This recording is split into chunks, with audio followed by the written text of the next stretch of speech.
सध्या अमेरिका आणि इस्रायल विरुद्धच्या युद्धामुळे इराण चर्चेत आहे। आजच्या घडीला इराणबद्दल बातम्या पाहिल्या की आपल्या डोळ्यांसमोर एक वेगळं चित्र उभं राहतं। आर्थिक संकट, महागाई, निर्बंध आणि महिलांच्या स्वातंत्र्यावरून सुरू असलेली आंदोलनं आज ज्या देशाला युद्धाच्या झळा बसतायत, ज्या देशात इतकी कडक धार्मिक व्यवस्था आहे, तो देश नेहमीपासूनच असाच होता का? तर याचं उत्तर आहे नाही। आजचा इराण कधी काळी पर्शिया म्हणून ओळखला जायचा आणि तो जगातल्या सर्वात प्रभावशाली संस्कृतींपैकी एक मानला जायचा। आजचा इराण आणि प्राचीन पर्शिया यांच्यात खूप मोठा फरक आहे। पर्शियन नागरिकांची ही भूमी आज एक मुस्लिम देश म्हणून कशी काय पुढे आली, पर्शियाचा इराण कसा झाला, हेच सांगणार आहे। तुम्ही व्हिडिओ शेवटपर्यंत बघा।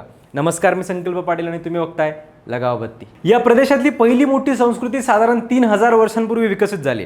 दक्षिण पश्चिम भागात इलामिड सिव्हिलायझेशन नावाची संस्कृती अस्तित्वात होती। त्यानंतर इथे आर्य इराणी जमाती आल्या आणि त्यांनी हळूहळू राज्यव्यवस्था उभी केली। या जमातींनी तयार केलेल्या मेडियन किंगडमने इराणच्या वेगवेगळ्या भागांना एकत्र आणण्याचा पहिला प्रयत्न केला। पण इतिहासात मोठं वळण आलं ते इसवी सन पूर्व 550 मध्ये। त्या काळात सायरस द ग्रेट नावाचा शक्तिशाली शासक समोर आला।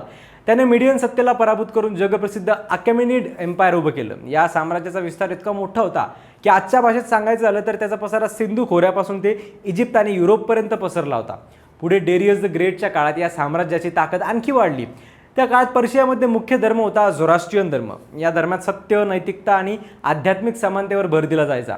समाज पितृसत्ताक जरी असला तरी महिलांना काही महत्त्वाचे अधिकार होते। महिलांना मालमत्ता ठेवण्याचा, वारसा मिळवण्याचा आणि व्यवसाय करण्याचा अधिकारही होता। काही ऐतिहासिक नोंदींमध्ये महिला डॉक्टर, प्रशासक किंवा लष्करी अधिकारी म्हणून काम करत होत्या। पण हा स्थिर काळ जास्त काळ टिकला नाही। इसवी सन पूर्व 330 मध्ये एक मोठा धक्का बसला। अलेक्झांडरने पर्शियन साम्राज्यावर आक्रमण केलं आणि शेवटच्या अकॅमेनिड शासकाचा पराभव केला। सिकंदरच्या मृत्यूनंतर त्याच्या सेनापतींनी जिंकलेले प्रदेश आपापसात वाटून घेतले आणि पर्शियावर काही काळ ग्रीक प्रभाव असलेलं सेल्युसिड साम्राज्य आलं। मात्र पुढे पुन्हा स्थानिक शक्ती उभ्या राहिल्या। पार्थियन साम्राज्य आणि त्यानंतर सॅसेनियन साम्राज्य यांनी पर्शियावर राज्य केलं। सॅसेनियन काळात झोरास्ट्रियन धर्माला अधिकृत राज्यधर्माचा दर्जा मिळाला। हा पिरियड सांस्कृतिकदृष्ट्या खूप महत्त्वाचा मानला जातो। पण इसवी सन 651 मध्ये पुन्हा एक मोठं ऐतिहासिक वळण आलं। अरब मुस्लिम सैन्याने पर्शियावर आक्रमण केलं आणि सॅसेनियन साम्राज्य कोसळलं। त्यानंतर पर्शिया इस्लामी खलिफांच्या अधिपत्याखाली गेला। सुरुवातीला सगळे लोक लगेच धर्मांतरित झाले नाहीत, पण पुढच्या काही शतकात हळूहळू बऱ्यापैकी लोकांनी इस्लाम स्वीकारला। काही झोरास्ट्रियन समुदायांनी मात्र धर्मांतर टाळलं आणि त्यांनी भारतासारख्या देशात स्थलांतर केलं। आज भारतातला पारशी समुदाय हा त्याच लोकांचा वंशज मानला जातो। पुढच्या शतकांमध्ये पर्शियावर अनेक आक्रमणं झाली। मंगोल आणि तैमुरलंग यांच्या हल्ल्यामुळे मोठं नुकसान झालं। तरी पर्शियन संस्कृतीचं वैशिष्ट्य असं होतं की कितीतरी आक्रमक शेवटी त्या संस्कृतीतच मिसळून गेले। मोठा बदल झाला तो 1501 मध्ये। त्यावेळी शाह इस्माईल पहिले यांच्या नेतृत्वाखाली सफवीद साम्राज्य उभं राहिलं। त्यांनी शिया इस्लामला अधिकृत राज्यधर्म घोषित केलं। त्याआधी इराणमधले बहुतांश लोक सुन्नी होते, पण सफवीद राजवटीमुळे इराणमध्ये शिया मुस्लिमांची ओळख मजबूत झाली आणि ही ओळख आजपर्यंत टिकून आहे। यानंतर अनेक राजवंश आले आणि गेले। शेवटी 20व्या शतकाच्या सुरुवातीला इराणमध्ये आधुनिक राजकीय बदल सुरू झाले।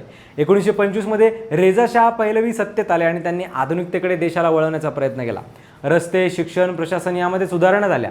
पुढे त्यांचा मुलगा मोहम्मद रेझा पहलवी सत्तेत आला। त्याच्या काळात अर्थव्यवस्था मजबूत झाली, महिलांना मतदानाचा अधिकार मिळाला आणि साक्षरता वाढली। पण त्याच वेळी पहलवींची राजवट हळूहळू खूप सेंट्रलाइज्ड आणि निरंकुश बनत गेली। सरकारविरोधात बोलणाऱ्या लोकांवर कारवाई होत गेली।